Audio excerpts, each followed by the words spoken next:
I almost didn't make this video because it's quite personal. But the truth is, if I'd understood my money beliefs earlier, I would have made very different decisions in my 20s. And I would have avoided a lot of unnecessary stress, resentment, and under-earning. So I want to share 3 belief systems I grew up with around money and 1 judgment I had to actively unlearn. And I will share the judgment last. Most of these moments were taken from my 20s. The first belief was never ask what people make. In my 20s, people around me were getting jobs. We were graduating from university, moving into different roles and positions, starting what we called our real lives. And all I wanted to know was one thing. How much are you getting paid? The year was 2003. We did have the internet, but information like this was scarce. I wanted to know, not because I wanted to feel superior or not feel inferior. I just wanted to understand the landscape. What's good pay? What's normal? What's ambitious? What's actually underpaid? And I remember feeling this low level of frustration because I knew there was information I wasn't allowed to have. Nobody talked about it because it was rude. It was inappropriate. And in most cases, really, it was taboo. Looking back, this is exactly how people feel about pricing in business. They don't know what others are charging. They know they're not supposed to ask, so they don't. And when you don't have information, you have no leverage. You don't know where you're positioned. You don't know if you're being reasonable, wildly unreasonable, in fact, undercharging. People often assume one is asking because they want to do the same, charge the same. But it rarely is the case. There are some copycats out there, but we won't talk about those. When you don't have knowledge, you want to seek it out. And I remember very clearly the moment I found out the huge gap between what I was getting paid versus others in more junior roles. I had a very senior role as a 23-year-old in corporate with lots of responsibility. I was only getting paid half of what others were earning in the similar positions. I felt gutted. Not angry, I was gutted. I got headhunted for another job and the loyalty to that business, it was gone. So I left. I left for a better job. I got paid properly. And I knew what to ask in my new role. But the belief around not asking about what others make, it ended up costing me thousands as well as time. My second belief that I grew up with was never make a comment on the price of things. And this one is interesting because contextually it will matter. You don't want to say, wow, that's expensive. Nor do you want to say, oh, that actually was reasonable. Any commentary on price was off limits. Because if you say something is expensive and it contextually isn't in the circle that you're in, you would look cheap. And even if it is expensive, it's just bad taste to make a comment. I grew up in a household where reputation was everything. My father's well known in the Asian community back home in Stockholm. I grew up with the notion that all our actions reflect back to the family. How I behaved, how I dressed, how I spoke, how I was perceived in public, it mattered. There was this underlying awareness that any misstep, anything at all that could be interpreted as inappropriate or embarrassing could put the family in disrepute. So you learn to self-monitor. You learn to be careful. You learn to protect reputation at all costs. And money talk, especially opinions around price, that's a no-go. That belief followed me straight into the early days of business. It made me hesitant to talk openly about money. It made me overly aware of how I was being perceived. It made me careful in situations where clarity would have helped me way more. After some early hard lessons, I learned to question, to be open, and to accept that although reputation mattered, in the business world, money talk is essential.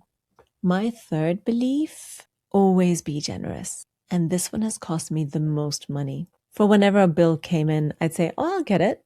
With friends, colleagues, with people older than me, with people more established than me. I don't do this anymore. But in my 20s, I did it constantly. There's one moment I will never forget. I was out with my sister's friends, so they were 3 years older than me. They were already in corporate. I was still a student. The bill came £250. It may not sound like a lot, but we're talking over 20 years ago. That's a lot of money for a student to pay for someone else. I paid it.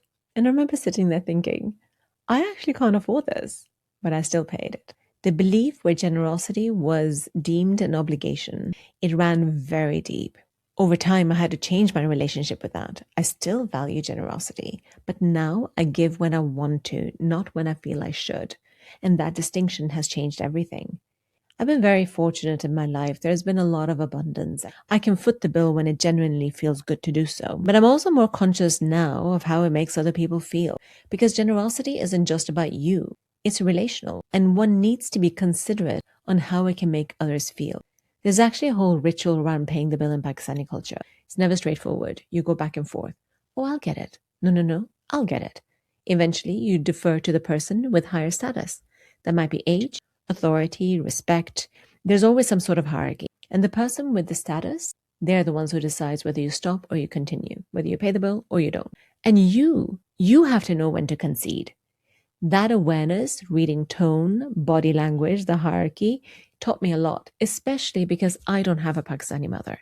My mum is Swedish, so she couldn't teach us the social cues and the rules. I had to learn them by observing, which as a result made me very good at reading people. The cultural etiquette around disputing who would foot the bill never translated to the Western culture, which then cost me money. Another lesson learned, which nicely bridges to the judgment I want to share. I remember this time as if it were yesterday. In my early 20s, I lived with my Swedish flatmates in Hackney, de Beauvoir Road for those people who are in the know. These are friends of mine who I absolutely adore, and to this day. If one of them ever borrowed money, let's say £1.23, they would give me exactly £1.23 back. Every single penny. In Swedish culture, this is respectful. It means I don't owe you anything. I'll pay my way. I'm not indebted to you. I respect you. But through my Pakistani lens, I judged it differently. Giving the exact amount felt odd. Not rounding up or down upon request, it felt insulting. And if you'd already said, don't worry about it, why were you handing me the pennies? In my head, it felt like, do you think I need the pennies? Do you think I'm poor? I judged it as a statement of our friendship, as if we were not friends because friends treat each other. I had to learn that the return of the money was not an insult. It is something I had to actively unlearn and to understand that the intention and the motivation was friendship. The cultural context I had to relearn. And most importantly, I had to stop interpreting other people's behaviors through my own emotional lens. And that took time. But it's interesting to reflect on. Today, I share these beliefs with you to show you how easily they can influence our life and the decisions we make. These were easy to share because I've processed them, but there will be some things lurking in the background that could be impacting how I think, how I make my decisions around price. It's always going to be the case. Our beliefs, they show up in pricing, in sales, in our confidence, in how we converse, and how we talk, and how we interpret other people's behaviors. And until you make them conscious, they tend to run the show. If you have it in you, share the beliefs that you have been harboring. What are you willing to let go of? When do you hold on to it? And that's it for today's episode, the beliefs around money. You've been listening to The Creative Flight. I'm Ivy Malik, your business coach and host for today's show. Please do share this episode or any other episode that resonates with you to your friends. Don't forget to hit subscribe or follow on your favorite platform, and I shall catch you next time. Thank you for tuning in.